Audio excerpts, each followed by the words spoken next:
The amount of people that felt absolutely required to talk about how terrible I looked, that I'm not aging well, that I look like a man.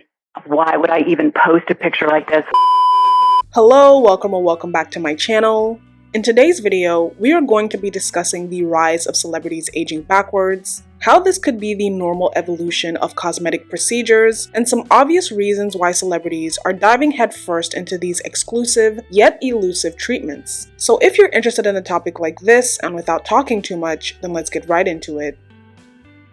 The timing of the substance coming out right when celebrities seem to be aging backwards feels like art imitating life, or maybe it's the other way around. And casting Demi Moore as the lead couldn't have been a more ironic choice, because it was only a few years ago in 2021 when she was trending for allegedly removing the buccal fat in her cheeks, which made her look unnaturally contoured and slightly disfigured. But fast forward to this year, and the narrative has totally flipped. She allegedly got some work done and is being praised for looking really youthful for her age at 64. At 61 years old, she looks to be aging backwards, so let's talk about it. If I take you back to 2020, you can see some of the normal characteristic signs of aging, such as mid-face volume loss and lower face laxity with some mild jowl formation in this area. Fast forward to 2021, where she made a surprise appearance for Fendi at Paris Fashion Week, and it was these two images that sparked up speculation about work she's had done, likely too much filler in the midsection and buccal fat removal. And only a few days ago at the premiere of her new TV show, look at her transformation. Notice a change in her facial structure and definition, particularly around the jawline area. It's much tighter and more contoured. Looking from the frontal perspective, she hasn't got that characteristic gaunt appearance that we saw 3 years ago. The changes we're seeing here are most likely related to surgical intervention with a facelift. The change in this 3-year period is dramatic and impressive, so amazing job to whichever surgeon did this treatment. You would not believe that she's 61 here. Surgery, when done in a skillful and artistic way, can transform someone's appearance and still keep them looking natural. What makes this movie and its cast so intriguing is how Demi Moore's real-life transformation into a more youthful version of herself is eerily similar to the plot of her movie, The Substance, a fantasy thriller that takes this idea to an exaggerated extreme. The movie highlights where we are with beauty standards, the fear of aging, and as always, celebrities who are rich and famous and have access to the best beauty treatments are leading the charge in what's now being called undetectable beauty. This is when cosmetic procedures are so subtle and effective that you can't simply pinpoint what work they've had done. Some even call it aging backwards because it takes decades off of your appearance. And this whole concept originates from a doctor on TikTok, so let's play his video so that he can tell us what exactly undetectable beauty really is. What people are doing to their face in the next year is going to blow you away, because we are entering the undetectable era, the time in aesthetics that we have all hoped for and waited for, where the procedures that people are having done to their face are not detectable. And if you don't believe me, check out Christina Aguilera's page. She basically looks like she did in 2002. And this is a huge change from just 5 years ago, when we saw lots of filler being done. Everyone could sort of tell what you had done, and if they couldn't tell what you had done, they knew that something was different. But remember that aesthetics follows other beauty trends, and right now there is this push for a natural, normal look. So what are people actually doing? Fillers are not gone, but people are using biostimulators like Sculptra to build a little bit of collagen in conjunction with things like lasers, peels, microneedling, just again to improve texture, fine lines, wrinkles. But I think there's going to be a push away from these non-surgical or minimally invasive things for the face and neck. And people, I'm just going to be fair here, this is not a sales pitch. People are opting more for surgery, because surgery is taking people away from that sort of unnatural look. These procedures are unlike anything we've seen before. And it's not just because the results are so dramatic, but because they actually look good. In the past, we've seen celebrities like Donatella Versace, someone who is wealthy beyond belief, get plastic surgery. But the results are seen as very plastic and giving her a more unnatural look. But what makes the undetectable era of beauty different is that although it's obvious that you've had some work done, it looks somewhat natural and it still keeps you looking like yourself, or at least a more glowed up version of yourself. And because of that, I think this is going to turn into a major status symbol. Sure, anyone can get cosmetic work done, but not everyone will have access to the high-end and the cutting-edge stuff That will have people praising you as compared to them wondering why you ruined your face. I mean, just look at the comments about Lindsay Lohan's transformation, and then look at the comments about Erin Moriarty's transformation. The reactions are practically night and day. In this video with Lindsay Lohan, people left comments such as, "They made her look like her younger self, absolutely the best work I've ever seen, not overdone." And that has more than 14,000 likes. There's also, "I will pay whatever it takes to have this done to my face, she looks stunning." There's also, "Proof in the pudding that you're not ugly, just poor." And then you take a look at the comments for Erin Moriarty, who is the star in HBO's The Boys. She plays Starlight, and you have comments under this video saying things like, why did she do that? She was so pretty. Crying emoji. Her surgeon's her villain, and her face doesn't move." And honestly, there are much harsher comments, but I chose the better of the worst. But now, let's look at how the undetectable era can be used as a status symbol and a marker of wealth. Beauty and body trends have always been tied to social class and the desire to maintain exclusivity. Historically, the desire for fair skin in countries like India and other colonized countries symbolized privilege because the wealthy could afford to stay indoors while lower classes had to labor under the hot sun, leading to their darker skin tone.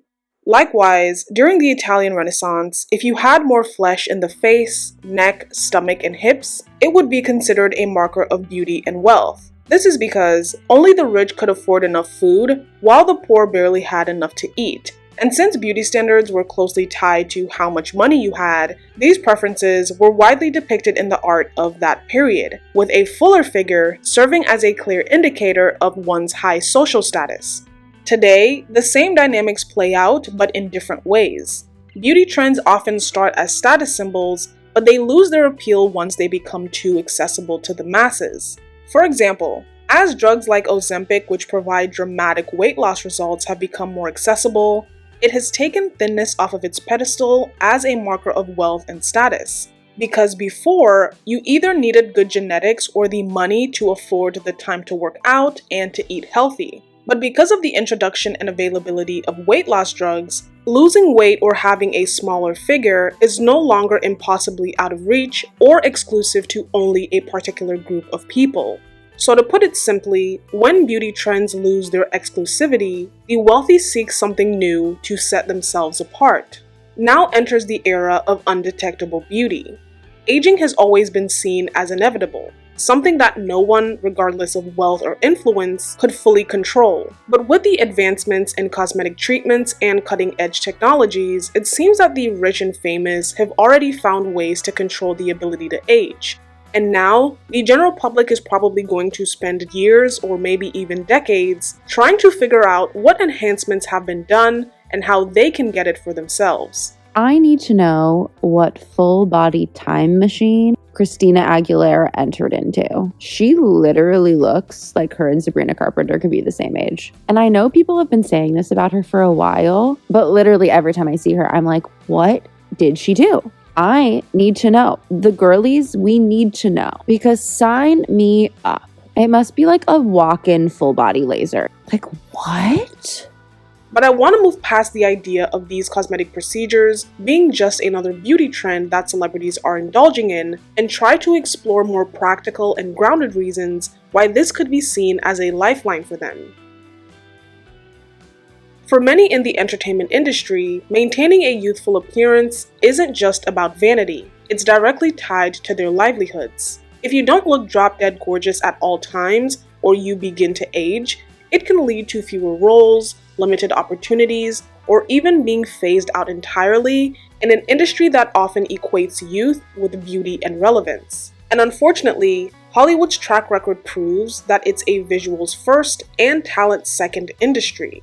So when it comes to this discussion, I don't think there should be a question of why these celebrities are getting cosmetic work done, because they're just trying to stay relevant and prolong their careers as long as possible.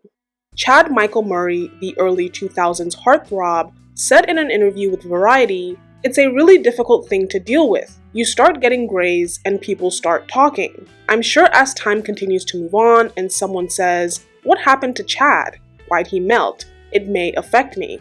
He's basically saying that eventually people will comment negatively on his looks as he gets older, and it may affect his self-esteem. In a similar fashion, Gabrielle Union felt the pressure of growing older in the industry when she admitted to being slightly threatened by the public's claim that actress Ryan Destiny was her replacement. In an excerpt from her book, she says, "Just the night before, I had attended a pre-Oscar cocktail party for women in film. There I had met a young actor named Ryan Destiny, and I had heard that she looked just like me. I saw her in person, and she literally looks like I gave birth to her. Gabby 2.0, only better." She also wrote in her book that when photographers came over to take pictures, she felt that they had come to document just how old she looked in comparison to Ryan. There's also Julia Roberts, who back in 2018 experienced cyberbullying about her physical appearance when she posted a cute picture with her niece, Emma Roberts, and people couldn't hold back on commenting just how old she looked and nothing like her younger self. I posted a picture of my niece and I from one weekend morning. She'd slept over and we got up and were having tea and playing cards and having this beautiful morning. It was great. I felt great about it. And my sweet little niece reposted it a couple of days later. And interesting things happened. The amount of people that felt absolutely required to talk about how terrible I looked in the picture. That I'm not aging well, that I look like a man. Why would I even post a picture like this when I look that terrible? People saying, God, I didn't even recognize her. This is what she looks like. And then the fights that break out within the comments where someone says, you should be nice. Why should I be nice? She looks terrible. And people start fighting within the comments. I was amazed at what that made me feel. I'm a 50-year-old woman, and I know who I am. And still, my feelings got hurt. I was so hurt that people couldn't see the point of it, the sweetness of it. These examples of celebrities being shamed for naturally aging or personally feeling insecure about their appearance are just a drop in the ocean. The harsh reality is that if audiences don't want to see older people on screen, Hollywood will follow suit by avoiding stories with older main characters. And as a result, actors will be pushed to do everything possible to avoid looking older or at least delay the process. And it's not just to secure roles, but also to escape bullying online and in the media.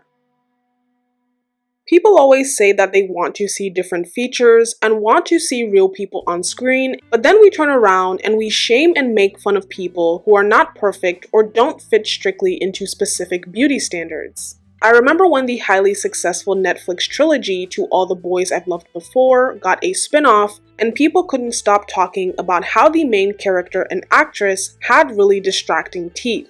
The conversation became so loud and frequent that the actress eventually succumbed to the pressure and got her teeth fixed. And before I play the reactions, I want to remind you that this was the time when people were complaining about how actors and actresses were looking like Instagram filters and had iPhone face, and just how overall there was a lack of quote-unquote real people on screen, and how that was setting unrealistic beauty standards. Mother, no! I will not be wed to him. I don't care how large the dowry is. I don't love him. Yet when there was actually a real person on screen to provide that representation, her unique and perfectly fine features were constantly critiqued. I'm sure if you work in the dental field, you've noticed this about Anna Cathcart's teeth from the show Exo Kitty. No, I'm not talking about the gaps. She is missing some teeth. Lateral incisors, to be specific. They are these right here. Fun fact. They're the second most commonly missing teeth after wisdom teeth. That's it.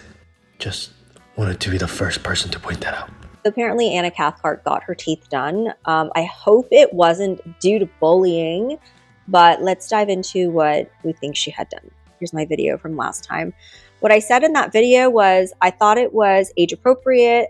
that she did not have veneers. And I also thought that her teeth were cute and she didn't need veneers per se. So we really only get these quick glimpses of her teeth, and I'm sure we'll see more of it in season 2, but there's not a lot to go based off of. Just as a reminder, what she has going on is that she's just missing 2 teeth, the laterals, and they just never formed for her. It happens to about 2% of the population. People are speculating whether she had braces done, and I don't think so because these are her old teeth and this is December of last year, 2023. Just the time frame doesn't work out. And I think that this work is just manipulating the eye so that it looks like each tooth is where it's supposed to be. No matter what she's had done, I mean, they look great. She looked great without them. She looks great with them. And clearly everyone is really seeming to love her teeth as well. Most importantly, I hope she had this done because she wanted to have it done and not because of any sort of bullying or pressure from the public. The fans and the general public cannot be solely blamed. The media, from print to online, also doesn't help in normalizing the beauty and the reality of people looking different, or represent the people we see every day by putting them on the big screen.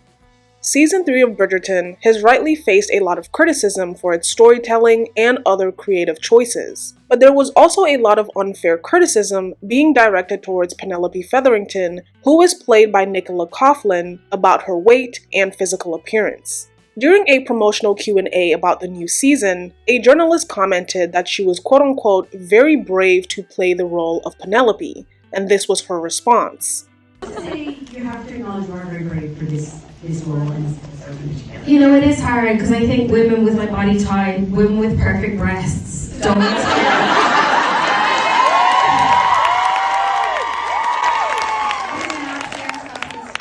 I'm very proud as a member of the perfect breast community.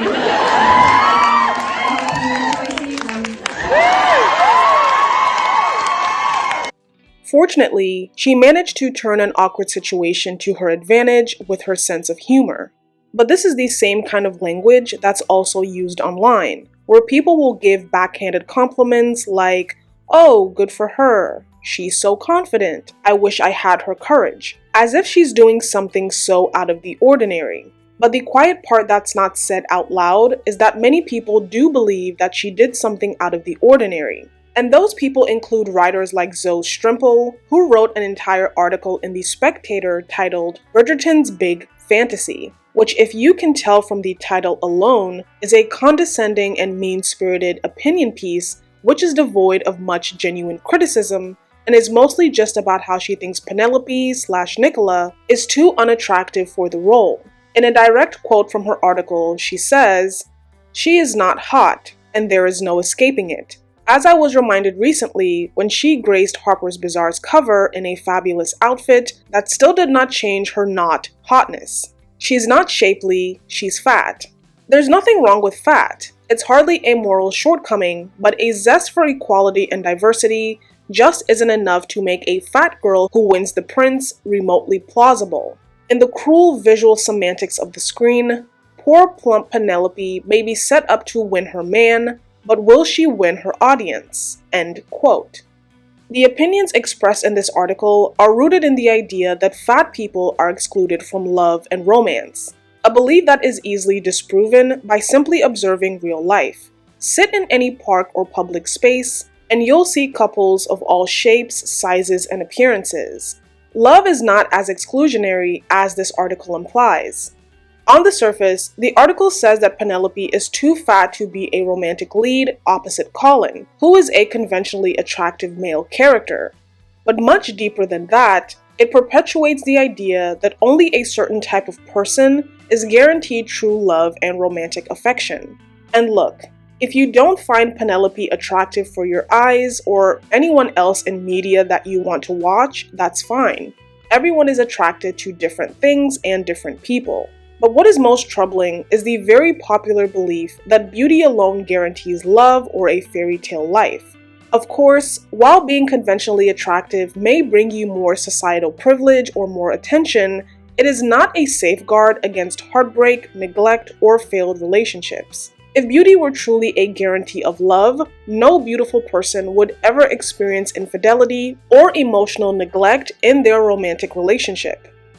Hollywood is home to some of the world's most beautiful men and women, but not all of them have currently been in or are currently in happy and healthy relationships, because it's almost as if there's no correlation between being in a happy relationship and how you look. But that aside, I was really racking my brain on how to properly analyze and respond to her article, but in a truly ironic follow-up response, in which she defends herself from all the backlash, her own words serve as the perfect response, and it's a clear case of the pot calling the kettle black. It's clear that all sense of scale, not to mention civility, is dead, and that people's language abilities have been seriously degraded by a decade on social media. How can you expect any civility when you were never civil? This video is not going to end with a definitive right or wrong answer. There's no one-size-fits-all solution because so many external pressures and influences come into play when someone decides to tweak, inject, or completely change something about themselves. And when it comes to getting work done, I don't think it's a singular choice. It's more like an accumulation of every comment they've ever heard about others and themselves. If a celebrity is constantly in the news and all people can talk about is the shape of their nose, for example, everyone who has the same nose is going to feel just as bad as that celebrity. Actress Deborah Messing recently told a horrifying story when she was acting in the movie Walk in the Clouds. She claims the director stopped filming a scene to tell her that her nose was ruining the movie. Has this happened to any of you? To me, before I became an actress, I met a producer director about the possibility of acting, and I was a beauty pageant winner at that time. I was Miss World, and he said everything was wrong about me. He said my nose was not proportionate. And the one thing that I've learned from researching for this video is that it literally takes an entire village to ruin a person's self-esteem. I've also learned that the concept of undetectable beauty is nothing new. Celebrities have always been the first to discover something and then keep it a secret for as long as possible before it finally goes mainstream. The process is only sped up because of social media, where we get real-time information on what celebrities are getting done and can either copy their procedures or at least pull back the curtain on how certain beauty ideals are achieved. Because sometimes it's nice to know that the rich and famous had a little help. It also takes the pressure off of you to be perfect. In terms of what's next, well, just like always, I think people, whether that's celebrities or regular people like you and I, we will all be on a constant journey of discovering new insecurities and try to make changes if and when we can. It sounds bleak, but beauty is currency, and we will most likely spend forever trying to afford it. When did you first felt cancelled by your age? Well, first, I don't know if I share that perspective of feeling canceled. My particular perception is that regardless of what is going on outside of you, the real issue is how you are relating to the issue. I don't hold myself or even the situation as a victim. I think that, what I loved in what Corley wrote when I first read the script is that this was about the male perspective of the idealized woman that we have bought into as men. And what's so interesting in the film is here, this newer, younger, better version gets an opportunity and she still repeats the same pattern. She's still seeking this external validation. And in the end, comes face to face with just fighting herself, because that's where we have to really look, within, not without. And with that being said, this does bring me to the end of my video. If you made it this far, thank you so much for watching. These are just my thoughts, and I'd love to know yours down in the comment section below. What do you think of this undetectable era of beauty? Do you think it's a natural progression, or should people stop looking for the next cure-all beauty hack? Let me know what you think. Also, remember to like this video, it really helps with the algorithm. If you enjoyed this one, then kindly check out some of my other videos, and subscribe for more content on the way.